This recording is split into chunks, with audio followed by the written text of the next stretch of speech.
It was a fog-drenched evening when the old plantation, hidden deep between rolling hills, seemed alive with whispers only the wind could carry. The skeletal branches of the ancient oaks scraped against each other, groaning under their own weight, as though sharing secrets of the past. Every blade of grass, damp with the evening mist, seemed to hold echoes of old sorrows, old cries, and old fears. And behind the grand facade of the plantation house, a secret lingered, one so dark that it had remained unseen, unspoken, for decades. Locals praised the mansion for its grandeur and opulence, but those who ventured close often left with a chill in their bones, and a silent promise never to return. Through the tall, shuttered windows, dim candlelight flickered, casting shadows that danced across walls laden with portraits of the family who had ruled this land for generations. Every celebration, every feast concealed a hidden truth, a darkness that only the mistress of the house fully understood. Lady Margaret, the matriarch of the plantation, carried herself with grace and charm, her smile warm and inviting. But beneath that veneer lay a mind sharpened by control and cruelty, one capable of unimaginable punishments. Rumors swirled, hushed and half-believed, but those who whispered of her private dungeons and cruel methods vanished into obscurity, leaving only questions behind. But before we continue with this disturbing story, make sure you hit that like button, subscribe to the channel, and share this with someone who loves hidden stories. It helps bring more of these untold truths to light. Lady Margaret's story began in the heart of the American South, at a time when plantations were emblems of power, wealth, and rigid hierarchy. It was 1839, and the air was thick with both the scent of magnolia blossoms and the oppressive weight of societal expectation. Every step across the polished floors of her mansion reminded visitors of her influence, her ability to command not only her family, but the entire labor force that tended to the sprawling fields outside. Yet while her social charm and commanding presence captivated outsiders, the true measure of her control was hidden below, in a dungeon no one was supposed to know existed. The dungeon itself was a work of deliberate secrecy. Concealed behind a false wall in the eastern wing, it had no windows, no light, and no warmth. To enter, one needed either her permission or, more terrifyingly, the unfortunate fate of being selected by her for punishment. The entrance was disguised so cleverly that even her closest servants rarely suspected it. Within its stone confines, the air was thick with dampness and the scent of iron, and every corner seemed designed to crush both body and spirit. It was not just a place of confinement, it was an instrument of psychological terror, a place where Lady Margaret exercised an absolute dominion over those who had the misfortune of falling out of favor. Her family, outwardly privileged and pampered, were paradoxically the closest subjects of her tyranny. Children who failed to meet her impossible standards, husbands who displeased her in subtle ways, even trusted confidants, all were at risk. The stories that reached the ears of outsiders spoke of sudden disappearances, of frightened servants who claimed to hear muffled screams behind locked doors, but no proof ever surfaced. And yet, beneath the polished surface of family dinners and genteel soirees, a culture of fear and obedience reigned supreme. Lady Margaret's methods were as varied as they were meticulous. She believed punishment must be both corrective and performative, a lesson not just for the guilty, but for any who might witness it. Some whispered that she derived a strange satisfaction from the terror her presence alone invoked, that a single glance from her, steady and unwavering, could silence the boldest of spirits. Her approach to discipline was not limited to physical punishment. She wielded shame, humiliation, and manipulation as masterfully as any lash or lock. Every word was calculated, every expression measured, ensuring that her control remained absolute, invisible yet omnipresent. The local townsfolk, while largely unaware of the dungeon itself, often spoke of the family in hushed tones. They described Lady Margaret's household as perfect, orderly, and uncannily quiet, as though the walls themselves demanded obedience. Occasionally, rumors slipped past the careful barriers of secrecy. A servant found in tears, a child refusing to speak, a husband vanishing for hours, but no one dared confront her directly. Fear, after all, was more persuasive than law, and in this era, power often resided in those who could inspire it most subtly. Outside the mansion, the plantation's vast acres stretched toward the horizon, a tapestry of cotton fields, orchards, and meticulously trimmed gardens. Laborers moved with rhythmic precision, guided by overseers whose commands echoed Lady Margaret's expectations. Even in these distant fields, her influence was felt, for she had taught her family the same principles: obedience without question, and the ever-present awareness that defiance would have consequences. It was as if the entire estate existed in a single orchestrated heartbeat, each part synchronized to the mistress's will. As the seasons changed, so too did the methods of discipline. Winters were particularly cruel. The dungeon's stone walls absorbed the chill, making even the briefest confinement an ordeal. Summer, by contrast, brought a different torment: stifling heat, minimal ventilation, and the knowledge that the world outside continued, oblivious to the suffering within. Lady Margaret adjusted her tactics with an almost artistic precision, each punishment crafted to ensure maximum psychological impact. She understood, perhaps instinctively, that fear was a more enduring weapon than any whip, and she wielded it with the subtlety of a composer arranging a symphony. The family, of course, lived in a constant state of tension. Children learned to read her moods with the accuracy of seasoned courtiers, knowing that a misstep in word or action could result in unseen, unspoken consequences. Husbands who once believed in the sanctity of their household discovered that power here was not shared, but absolute, concentrated entirely in the hands of a woman who had perfected the art of control. Even long-serving servants, loyal and careful, felt the weight of unseen eyes tracking every movement.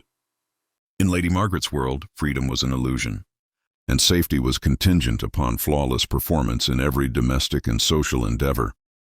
Yet, for all her meticulous planning, Lady Margaret was not without her own shadows. Scholars of the present might speculate about the origins of such cruelty, the pressures of maintaining social hierarchy, the isolation of life on a sprawling estate, or perhaps a deeper, more personal darkness rooted in childhood experience. Some whispered that she had inherited both the wealth and the temperament of ancestors who believed in rigid control and the moral righteousness of punishment. Others suggested that the very nature of the plantation, with its stark divisions between power and subjugation, shaped her into a figure both admired and feared. Whatever the cause, the results were undeniable: a household ruled not by love or mutual respect, but by absolute dominion, with the dungeon as the ultimate instrument of authority. Stories of Lady Margaret's punishments, when pieced together from fragmented accounts, suggest a chilling creativity. She reportedly kept meticulous records of transgressions and corresponding corrective measures, and her memory for slights, real or imagined, was uncanny. The dungeon, rather than being a haphazard chamber of suffering, was a carefully organized theater of control, with spaces designed to isolate, disorient, and ultimately break the will of those confined within. It is said that some victims emerged changed forever, their spirits diminished, their personalities reshaped to fit the exact expectations of the matriarch. By the late 1830s, Lady Margaret's household had gained a reputation that stretched beyond the immediate plantation. Letters to neighboring estates hinted at strange disappearances and quiet sobbing heard behind closed doors, though specifics remained elusive. Outsiders speculated, servants whispered, but the truth, terrifying, methodical, and complete, remained confined within the walls of the mansion, hidden from all but those who had suffered beneath her authority. And yet beneath every act of cruelty, every shadowed corridor and secret dungeon, there was a methodical, almost obsessive logic. Lady Margaret believed herself a guardian of order, a curator of morality, ensuring that her family and household adhered to her vision of perfection, no matter the cost. Her story, as we will uncover, is not merely one of punishment and terror, but also of psychological mastery, social performance, and the extremes to which one human being can manipulate those closest to them. It is a tale that intertwines the grandeur of the antebellum South with the intimate horror of a family held hostage by a single will. In the following chapters, we will explore the depths of her dungeon, the lives of those ensnared within, and the chilling legacy left behind by a woman whose name became synonymous with fear and control. The morning sun barely pierced the thick canopy surrounding the plantation, casting muted gold across the sprawling fields. Yet within the walls of the mansion, the air was heavy with apprehension. For the family, every day began with a measured performance, a careful navigation of Lady Margaret's moods, a delicate choreography of words and actions designed to avoid her scrutiny. Her children, though dressed in fine linens and lace, carried a tension in their shoulders that betrayed the fear lurking beneath their cultivated manners. Each footstep on the polished floors echoed with the silent question, "Who among us will displease her today?" The dungeon, a place known only to Lady Margaret and the select few servants who dared serve her without question, was never far from the minds of the household. Even when it remained hidden behind the false wall in the eastern wing, its presence was a palpable weight, a looming threat that turned ordinary missteps into matters of life or unspoken torment. The eldest son, Thomas, had learned early on that his mother's sharp eyes could detect the slightest hesitation, the faintest tremor in his voice. One poorly timed answer at the breakfast table could seal his fate for the afternoon, or worse. And when such a misstep occurred, the process of punishment was as deliberate as it was terrifying. Those summoned to the dungeon were first subjected to psychological unraveling. Lady Margaret understood the potency of anticipation. Fear, she believed, could be molded, sharpened, and applied with precision. Victims were often instructed to carry out mundane tasks while under her gaze, each task designed to amplify anxiety. A child might be asked to recite lines from a book they had yet to master. A husband might be quizzed on social etiquette, all the while feeling the invisible weight of the dungeon awaiting them. The anticipation alone was often enough to weaken their resolve, making the eventual confinement all the more devastating. The dungeon itself was a labyrinth of stone and shadow, each chamber carefully crafted for maximum psychological effect. Narrow passageways forced those confined to move in silence, their senses heightened by darkness and the faint cold drip of water echoing from unseen corners. Iron chains, though rarely used to their full extent, hung like ominous reminders of the power she wielded. Small cells, barely large enough to sit upright, lined the walls, their doors sealed with mechanisms known only to Lady Margaret. Even the simplest deprivation, light, sound, or the warmth of a fire, was enough to erode the spirit of those trapped inside. Margaret's methods were not merely physical, they were theatrical in their precision. One afternoon, Thomas, now a teenager, faltered while organizing his mother's papers. She noticed, of course, the slight tremor in his hands. Without a word, she gestured toward the eastern wing. Thomas, trembling yet obedient, followed her in silence. The dungeon's hidden door revealed itself, a false panel sliding aside as if the walls themselves were part of the performance. Once inside, the cool stone pressed against him from all sides. The sound of dripping water and the faint echoes of past confessions surrounded him. Hours stretched like days, and every heartbeat was a reminder of the absolute authority his mother wielded. When he finally emerged, he was pale, silent, and forever altered in the careful way he walked and spoke. Her daughter, Eleanor, fared no better. Eleanor's punishments were often laced with an added layer of psychological torment. Lady Margaret delighted in creating situations where Eleanor would be forced to confront her own inadequacies. Tasks were assigned that were impossible to complete without error. Letters were written with intentional gaps, and small mistakes were magnified into moral failings. Eleanor learned to measure every word, every glance, every thought, for fear that any misstep would earn her a night in the dungeon. Over time, her spirit bent, her bright curiosity dimming under the relentless weight of her mother's control. The servants, too, were not immune to Margaret's reach. Those who attempted to show initiative or display personal judgment were swiftly reminded of their place. Occasionally, a trusted maid or butler would vanish for hours, returning with a hollow look in their eyes, their hands trembling as if the very air of the dungeon had seeped into their bones. Margaret's punishments were as much about creating a culture of obedience as they were about correcting perceived errors. Each act of confinement, each whispered threat, served to remind everyone that power resided entirely in her hands. What made Lady Margaret's cruelty especially chilling was her ability to mask it with civility. In public, she was a paragon of elegance, hosting lavish dinners and overseeing her estate with apparent benevolence. Visitors often commented on her warmth, her wit, her intelligence. Yet behind the curtains, her dominion was total, her cruelty methodical. It was as if the entire estate, from the manicured gardens to the quiet hum of the fields, existed solely to reinforce her authority. And while outsiders admired her, insiders lived in a state of constant fear, aware that a single misstep could unravel their lives entirely. Over the years, the dungeon accumulated a silent history, each chamber carrying the memory of those who had suffered within it. Thomas remembered the small cell where the air was damp and heavy, and the stone floor so cold that it seemed to seep into his bones. Eleanor could still recall the echoing silence that stretched infinitely, broken only by the occasional, terrifying scrape of iron against stone.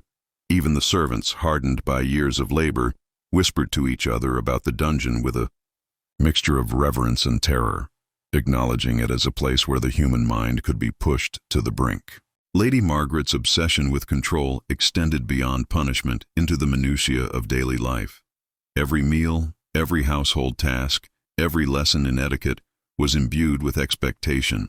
Mistakes, however minor, were catalogued and remembered. The children learned quickly that compliance was not enough. Perfection was the only path to safety. And as they grew older, this culture of fear shaped their identities. Thomas became meticulous, almost paranoid in his attention to detail, while Eleanor developed a cautious detachment, a habit of measuring every interaction. Both carried the invisible chains of their upbringing, chains forged not of iron, but of relentless psychological dominance. Even the broader community began to sense the strange aura of the plantation. Neighboring families whispered about the children's unusual obedience, about the servants' unwavering compliance, about the strange silence that seemed to emanate from the mansion. No one dared investigate directly, for Lady Margaret's reputation for cunning and severity was well known. Rumors of the dungeon persisted, whispered in the dark corners of local taverns, yet the truth remained locked behind the false wall, hidden from all but those who had endured its weight. The methods of control were not uniform. They evolved with circumstance. If a servant faltered in the fields, a minor misstep might earn a night in the dungeon. If a child disobeyed, psychological games were often employed first. A whispered accusation, a staged scenario designed to induce fear, followed by confinement if the lesson had not been internalized. Lady Margaret understood that terror was most effective when it arrived unpredictably, when the victim never knew whether a casual glance or a gentle word might herald suffering. And yet, for all the horror, there was a strange, perverse logic to it. Lady Margaret did not punish out of cruelty alone. She punished to enforce order, to maintain her vision of perfection, to bend her family and servants to her will. It was an obsession with control that had become all-consuming, a need so absolute that it transcended morality, empathy, and even love. In her mind, the dungeon was not merely a chamber of suffering. It was a tool of education, a crucible in which obedience and propriety were forged. Stories persisted of those who had emerged from the dungeon changed, their personalities reshaped, their spirits subdued. Some adapted, internalizing Lady Margaret's rules to such an extent that fear became a constant companion, guiding every action. Others, however, carried hidden scars, subtle rebellions encoded in whispers, gestures, or secretive glances. The mansion itself, magnificent and terrifying in equal measure, became both a theater of elegance and a prison of terror, a duality that only Lady Margaret could navigate with complete mastery. Over time, even the most loyal servants learned to anticipate the rhythms of punishment. They spoke cautiously, moved deliberately, and never dared assume that compliance alone guaranteed safety. And for the children, every day was a study in survival, an ongoing lesson in reading the mind behind the serene smile, in anticipating the unspoken rules, in internalizing the terror that lay beneath every word and gesture. The dungeon, silent and hidden, remained the ultimate teacher, its lessons etched not in ink but in memory, body, and soul. By 1840, the plantation's reputation as a place of wealth and order was firmly established, yet beneath that veneer lay a network of fear, secrecy, and control that no outsider could penetrate. Lady Margaret had perfected a system in which power was absolute, obedience was constant, and deviation was met with swift and often invisible consequences. And within this system, the dungeon remained the ultimate symbol of her dominion, a place where the body could be confined, the mind tested, and the spirit broken. It was in this climate of fear, secrecy, and relentless control that the story of Lady Margaret and her hidden dungeon continued to unfold, each day adding another layer to a legacy of domination, terror, and meticulous psychological mastery. The lives of her family, the fate of her servants, and the whispers of the surrounding community intertwined in a narrative that was at once magnificent and horrifying, a story of power taken to its most extreme, and of human spirits bent beneath the weight of a single will. The seasons shifted with relentless precision, yet within the walls of the mansion time seemed to move differently. Days and nights blended into one another, measured not by the sun but by the rhythm of Lady Margaret's moods. Each morning the family awoke to a world defined by meticulous expectations. Each evening they were haunted by the invisible presence of the dungeon, its cold stone walls and silent echoes pressing into memory. By now Thomas and Eleanor had internalized the rules of survival, but even mastery of avoidance offered no real reprieve from the weight of their mother's control. One autumn afternoon, the tension that had quietly simmered for years reached a new intensity. A servant, young and naive, had failed to polish the silverware to Lady Margaret's exacting standard. The error was minor, imperceptible to most, but to her it was an affront, evidence of disobedience that could not be ignored. With deliberate calm, she summoned the boy to the eastern wing, her voice a quiet instrument of terror. As he approached the hidden door, the forest's distant rustle and the faint cry of birds seemed to fade away, replaced by a suffocating silence that consumed the hallway. The boy entered the dungeon, and though the door closed behind him without a sound, the mansion itself seemed to shudder, aware of the horrors now unfolding within its hidden chambers. The dungeon's design ensured that once inside, a person's sense of reality became disjointed. Narrow corridors twisted unpredictably, echoing every footstep, while small cells offered no indication of time or day. Lady Margaret believed in the power of disorientation. If the mind wavered, the spirit faltered. The young servant's punishment was swift and methodical, hours spent in near-total darkness, forced to confront his own fears while deprived of comfort, sound, and companionship. Each drip of water from the dungeon walls sounded like a countdown, marking not just the passage of time, but the unrelenting dominance of Lady Margaret over those who fell under her scrutiny. Thomas observed these events from the safety of his room, yet the fear that gripped him was no less intense. He had learned to recognize the subtle cues that presaged punishment, the almost imperceptible narrowing of his mother's eyes, the shift in her posture, the sudden silent attention to a minor fault. And Eleanor, watching from the hallway outside the dining room, understood that even as they obeyed flawlessly, they were never truly free. Freedom was not granted. It was a myth, a fragile illusion maintained only by flawless performance and constant vigilance. Lady Margaret's fascination with control extended beyond the individual to the dynamics of family itself. She observed interactions with a keen eye, noting alliances, whispered rebellions, or even the smallest glimmer of resentment. Sibling rivalry, natural curiosity, and innocent mischief were all carefully monitored and corrected, often in ways that were invisible to outsiders.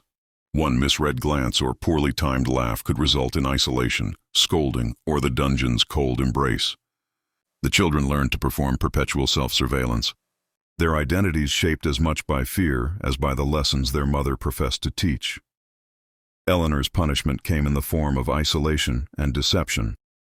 Lady Margaret would assign her tasks that appeared simple but contained hidden traps. Letters with deliberate omissions, messages meant to mislead, instructions that contradicted one another. Eleanor would struggle to complete them, only to find her errors magnified into moral failings in her mother's eyes. Then came the dungeon, a place not merely of physical confinement but of forced reflection and despair. Hours in the oppressive darkness left Eleanor contemplating every misstep, every word spoken, every glance exchanged.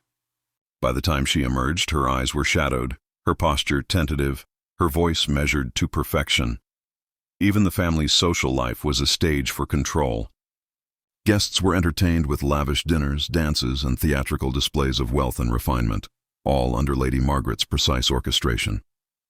Yet beneath the veneer of hospitality, subtle tests abounded. Each guest, though unaware, became a participant in her psychological experiment.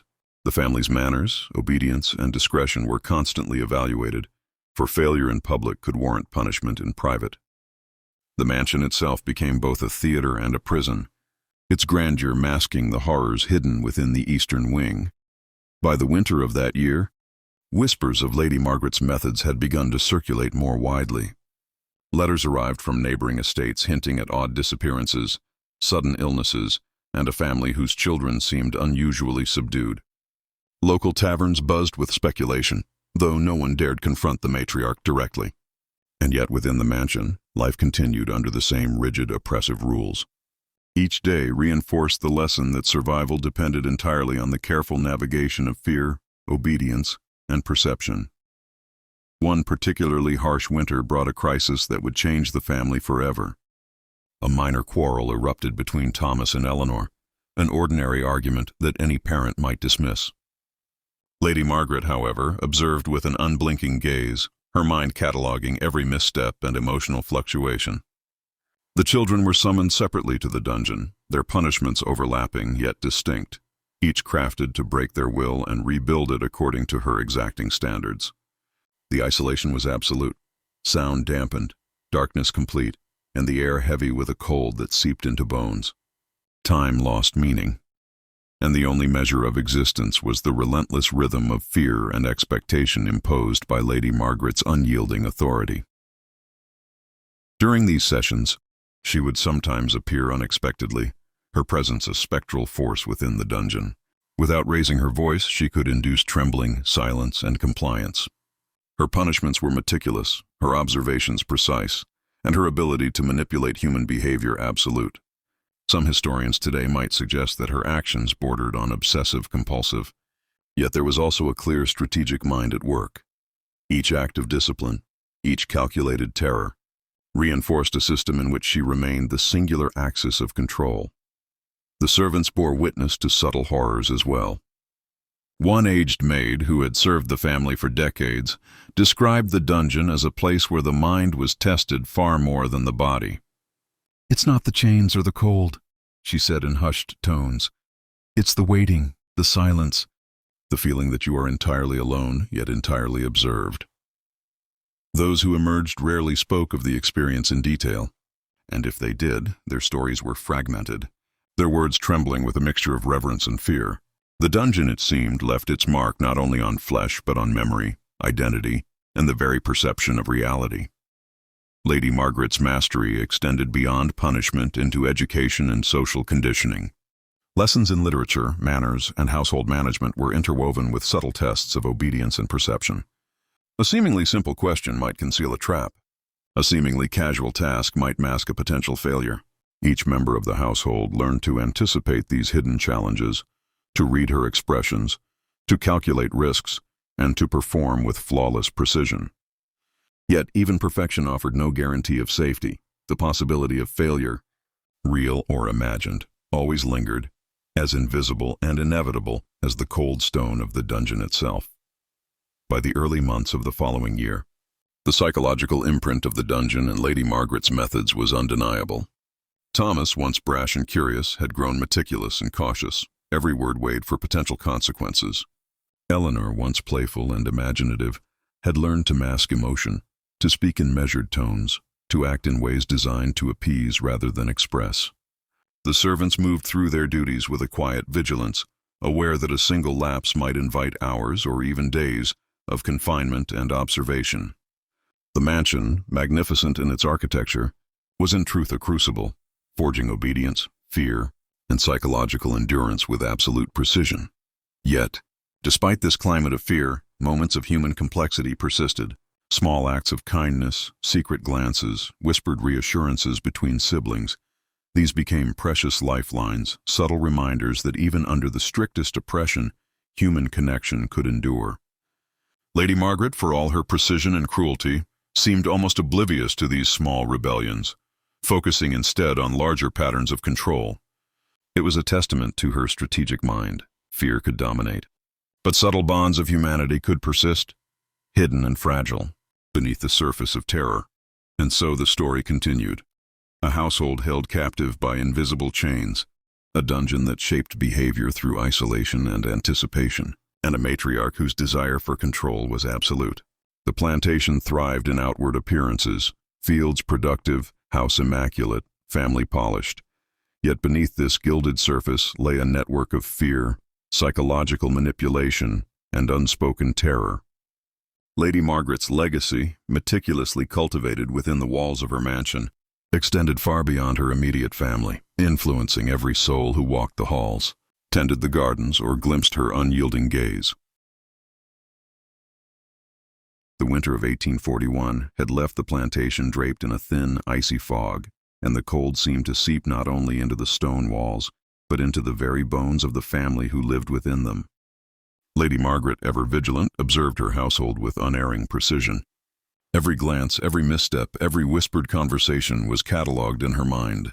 Yet for the first time in years, a subtle shift had begun, an imperceptible tremor in the obedience she had so painstakingly cultivated. Thomas, now 17, had begun to question the nature of his mother's control, though he dared not speak it aloud. Eleanor, increasingly quiet and cautious, had discovered secret ways to communicate with her brother in hushed tones, using gestures and glances imperceptible to others. The dungeon, always a looming specter, seemed more menacing than ever. Its cold, damp corridors had become a psychological anchor, a place that defined right and wrong, obedience and failure. Those who entered did not merely face physical confinement. They were subjected to a carefully orchestrated mental unraveling. Margaret's punishments had evolved. Now she combined deprivation with intricate games of guilt, making victims feel responsible not only for their errors but for the sins of thought itself. Eleanor, having once been a victim, had begun to see patterns, learning which behaviors would escape attention and which would be magnified. Each subtle act of defiance carried tremendous risk, yet each small success brought a flicker of hope, proof that the dungeon, for all its terror, was not omnipotent. The servants, long accustomed to fear and obedience, also sensed this shift. A young maid, barely 16, had begun to linger slightly longer over her tasks, stealing moments of personal reflection that had once been impossible. Though she did not openly rebel, the faintest traces of autonomy, adjusting the flowers in a vase just so, pausing before answering a question, were like sparks of light in the shadowed mansion. Lady Margaret noticed these minor deviations and, in her characteristic precision, escalated her surveillance. The dungeon's hidden doors were inspected more frequently, chains polished, cells checked for subtle imperfections that might harbor defiance. Every act of the household, however mundane, was now a test of loyalty, perception, and endurance. One night, Thomas and Eleanor discovered a small, forgotten passage behind the library, a narrow crawl space, previously unnoticed even by the servants.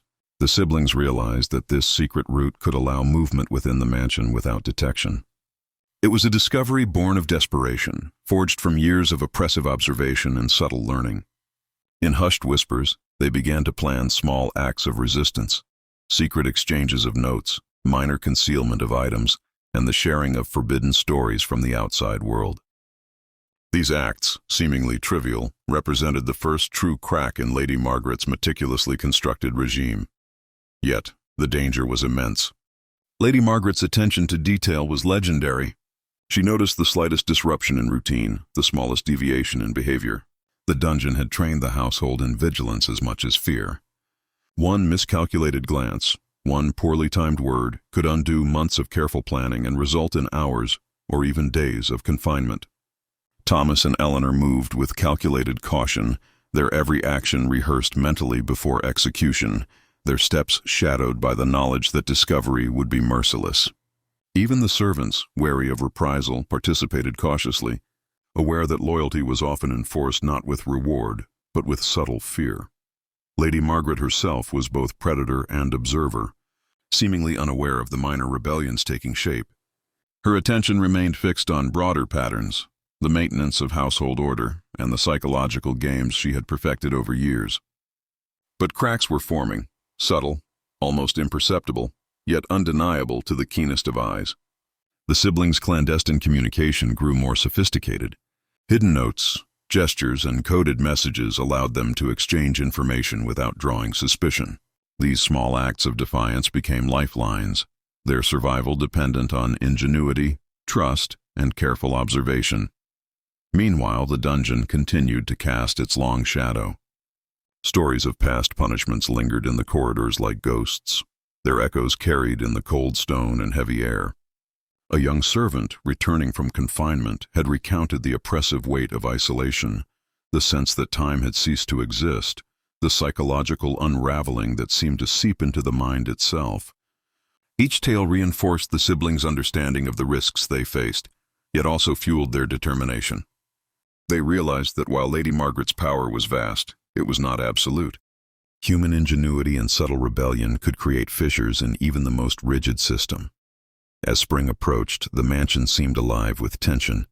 Every sound, footsteps on polished floors, the rustle of skirts, the faint clinking of utensils, carried the potential for detection.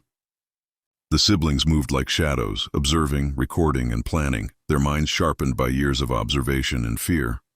Lady Margaret, meanwhile, maintained her appearances flawlessly, hosting gatherings, overseeing household work, and ensuring that the plantation continued to thrive. Yet beneath this surface of elegance and order, the seeds of insurrection had been planted. It was during one particularly cold evening, as candlelight flickered across the walls of the dining room, that the first significant test occurred. A servant, emboldened by the siblings' subtle guidance, accidentally dropped a tray of dishes. The crash echoed through the mansion, shattering the silence and drawing Lady Margaret's attention immediately. Her eyes, sharp and unyielding, scanned the room, landing on the trembling figure of the maid. Thomas and Eleanor exchanged a glance, knowing that the dungeon awaited the unfortunate.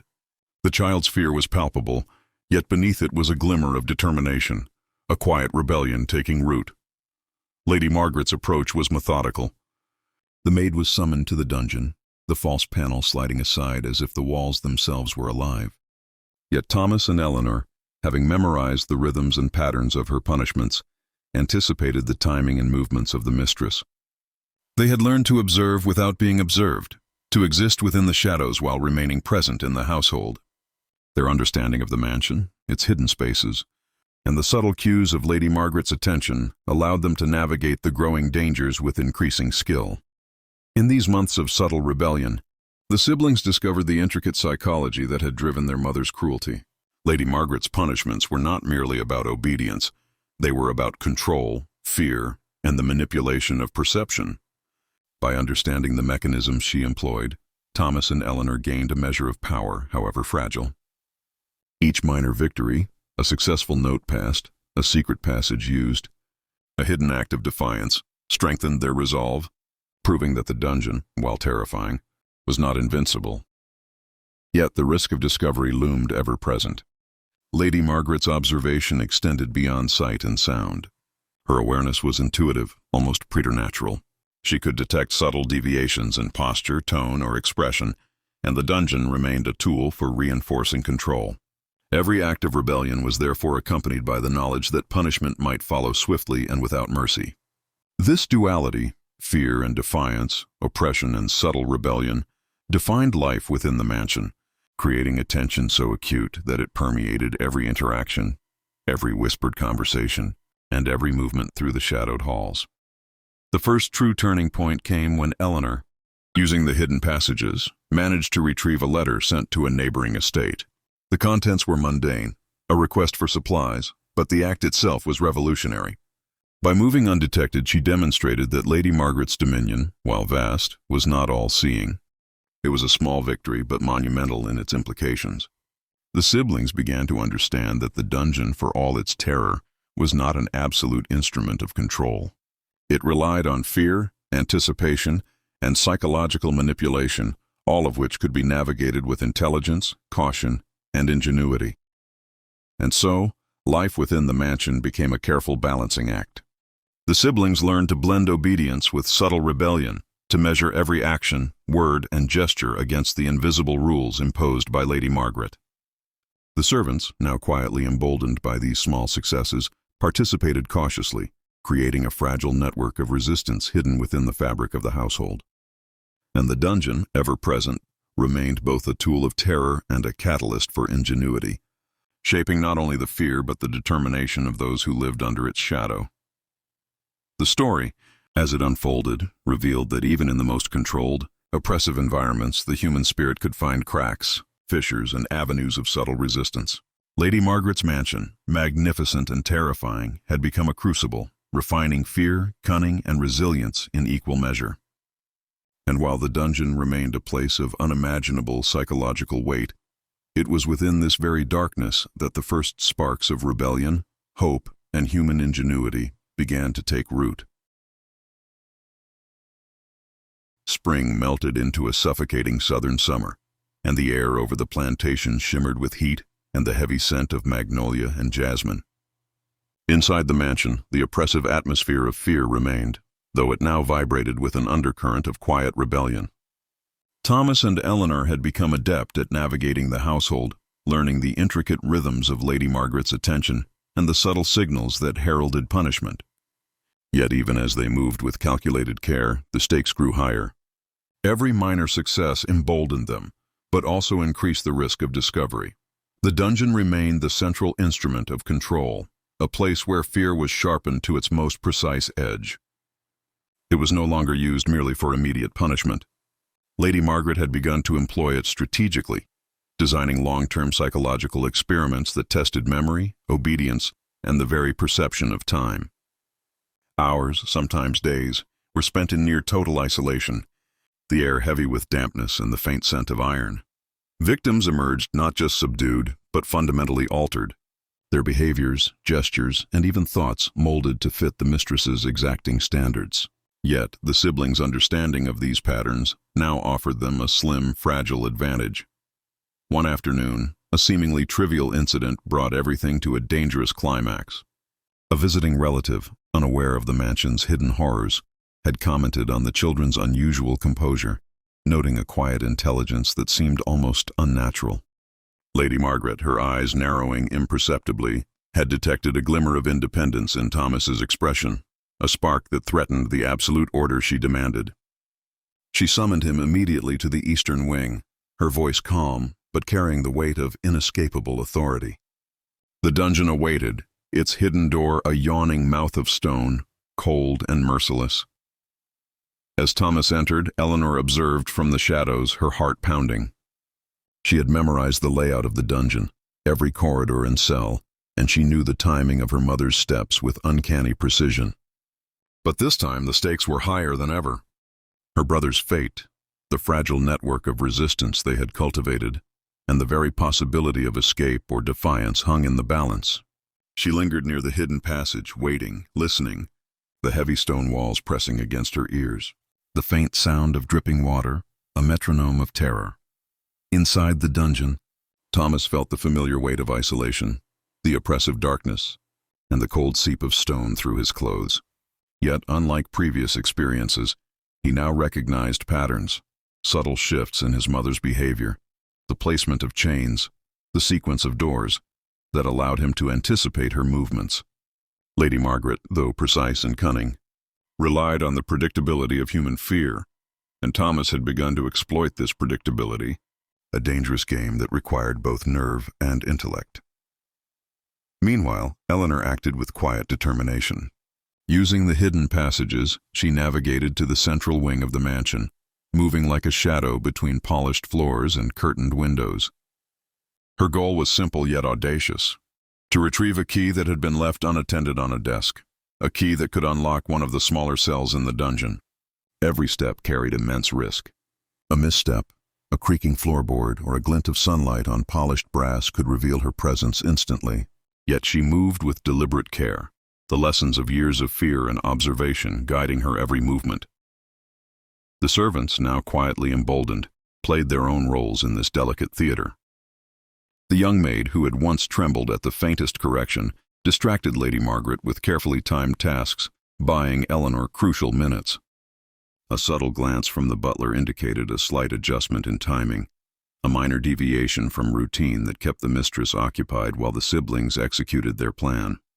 It was a network of silent defiance, a fragile alliance forged in fear, necessity, and the faintest glimmer of hope.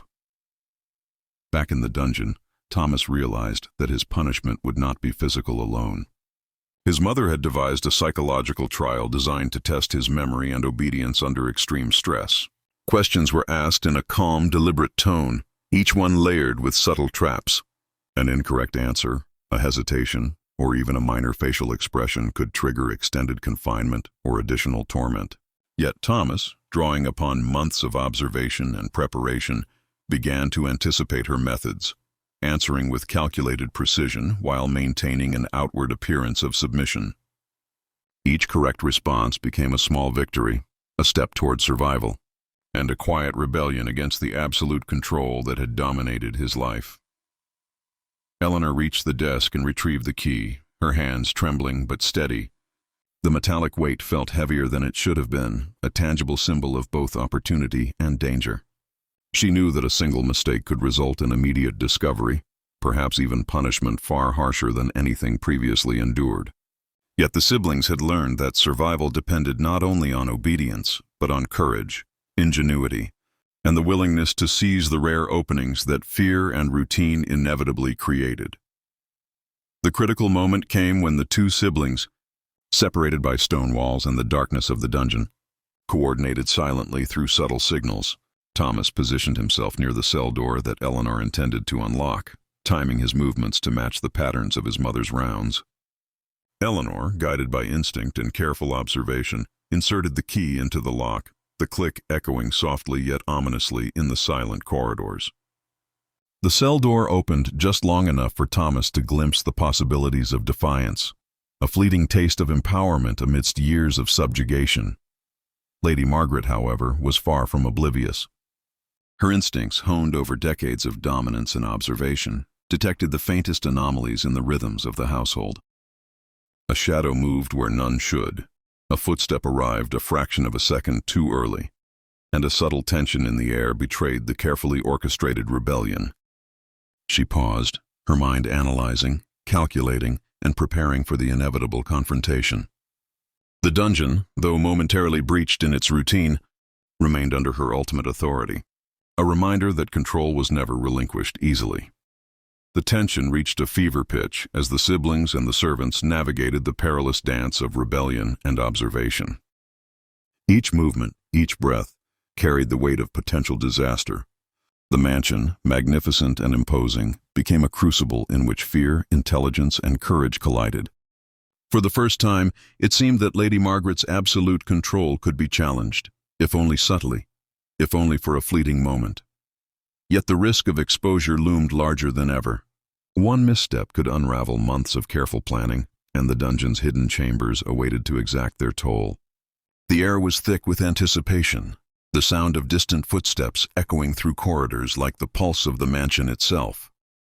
Thomas and Eleanor understood that while fear had long dominated their lives, it was now intertwined with possibility, the possibility that clever observation, quiet defiance, and careful timing could tip the balance, even against a mistress as formidable as Lady Margaret.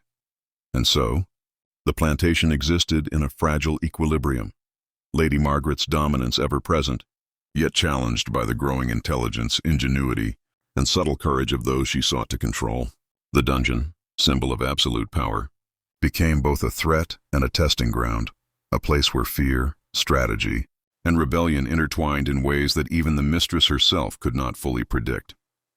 The story, now entering a critical phase, would reveal whether the carefully constructed balance of power could be maintained, or if the first real cracks in Lady Margaret's authority would grow into a challenge that even her formidable intellect and cruelty could not contain.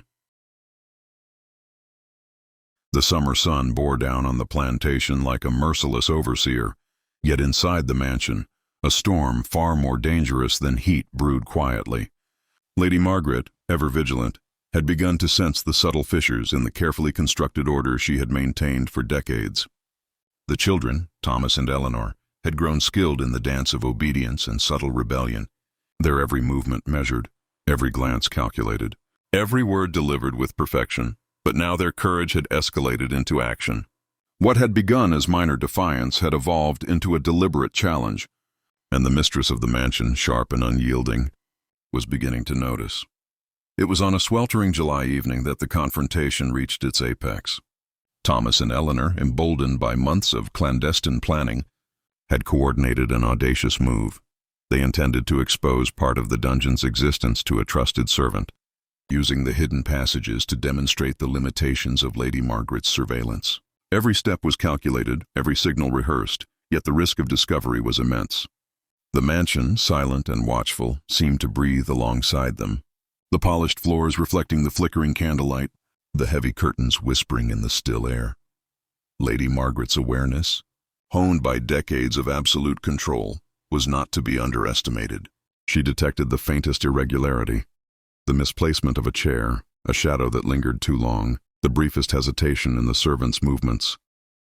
The hidden dungeon, her ultimate instrument of dominance, suddenly felt exposed in ways she had never allowed. Her mind raced with strategies, her calm demeanor masking the storm of recognition. She knew that the quiet defiance she had observed for months was now on the cusp of escalating beyond her control. The confrontation unfolded with terrifying precision. Thomas, moving with careful stealth, navigated the dungeon's narrow corridors to meet Eleanor, who had retrieved a set of keys and plans for secret passageways. The air was thick with the scent of stone, dampness, and fear, yet there was also a palpable energy, the thrill of imminent defiance.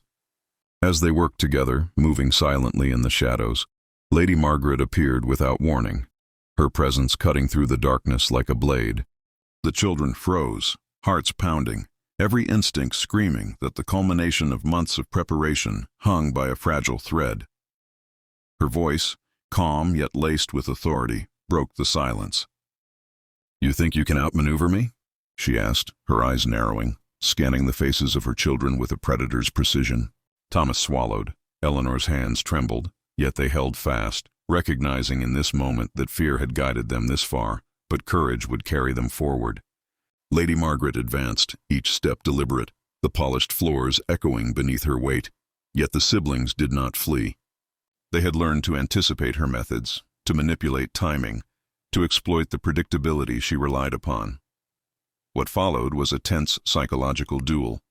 Lady Margaret attempted to unravel them, to invoke fear, shame, and memory of past punishments, yet the children met each challenge with careful observation and restraint. Every threat was countered with calculated composure, every trap anticipated and circumvented. The dungeon, her greatest weapon, became a stage upon which the balance of power subtly shifted. For the first time, her authority was challenged in a way that could not be fully suppressed, and the mansion itself seemed to hold its breath.